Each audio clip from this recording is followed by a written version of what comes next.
Il est essentiel de bien saisir ce qu'est l'action de l'Esprit pour pouvoir comprendre aussi quelle est sa place dans l'œuvre divine de la rédemption. Chacune des trois personnes de la Sainte Trinité prend part d'une manière spéciale à l'œuvre de la rédemption. Le Père, le Dieu invisible, est l'auteur premier de tout. Le Fils, Dieu révélé, manifesté en chair et rapproché de l'homme, est la forme de Dieu. Philippiens 2,6. L'Esprit de Dieu est la puissance divine qui se communique à l'homme, qui vient demeurer en lui et lui assimiler ce que le Père et le Fils ont en réserve pour lui. Et ce n'est pas seulement dans chaque individu, c'est encore dans l'ensemble de l'Église entière que vient agir le Saint-Esprit. Car ce n'est que par son intervention continuelle, par son active coopération que le corps de Christ peut s'approprier d'une manière efficace ce que le Père a résolu et ce que le Fils a accompli.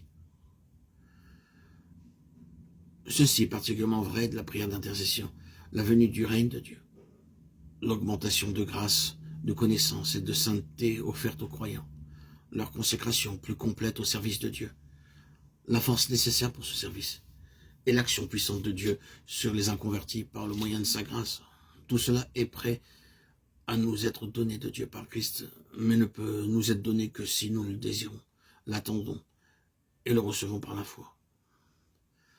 Et c'est là qu'intervient l'action merveilleuse du Saint-Esprit chargé de préparer le corps de Christ à vouloir, à recevoir et à tenir ferme ce qui a été pourvu pour lui dans la plénitude de Christ, qui est sa tête. Le Fils de l'Esprit travaille ensemble à faire recevoir dans nos cœurs l'amour et la grâce du Père. Le Fils les reçoit du Père, nous les révèle et les rapproche de nous, tandis que l'Esprit incite l'âme à s'élancer à la rencontre de son Seigneur.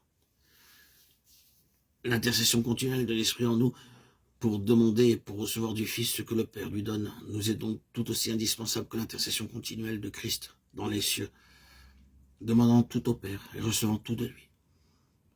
Quelle merveilleuse lumière les paroles de notre texte jettent sur ce saint mystère.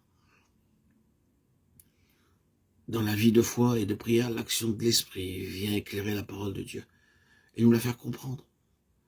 Notre foi, c'est alors exprimer ce dont elle a besoin et le demander. Mais l'action de l'Esprit s'étend plus loin encore, au-delà des pensées et des sentiments. Il touche les cordes secrètes de la vie et de l'existence que Dieu seul peut connaître et pénétrer. C'est alors que se manifeste une véritable soif de trouver Dieu lui-même, le Dieu vivant, de connaître ainsi l'amour qui surpasse toute connaissance et d'être rempli de toute la plénitude de Dieu. Éphésiens 3,19. C'est alors qu'on apprend à compter sur celui qui peut faire infiniment plus que tout ce que nous demandons et que nous pensons, qui révèle ces choses qui n'étaient point venues dans l'esprit de l'homme. Éphésiens 3,20, 1 Corinthiens 2,9. Quand ces aspirations-là s'emparent de nous, nos prières demandent réellement des choses inexprimables. Et ce qui fait notre force, alors, c'est de savoir que l'Esprit lui-même intercède avec ses compassions infinies dans des régions et avec un langage connu de celui seul qui sonde les cœurs.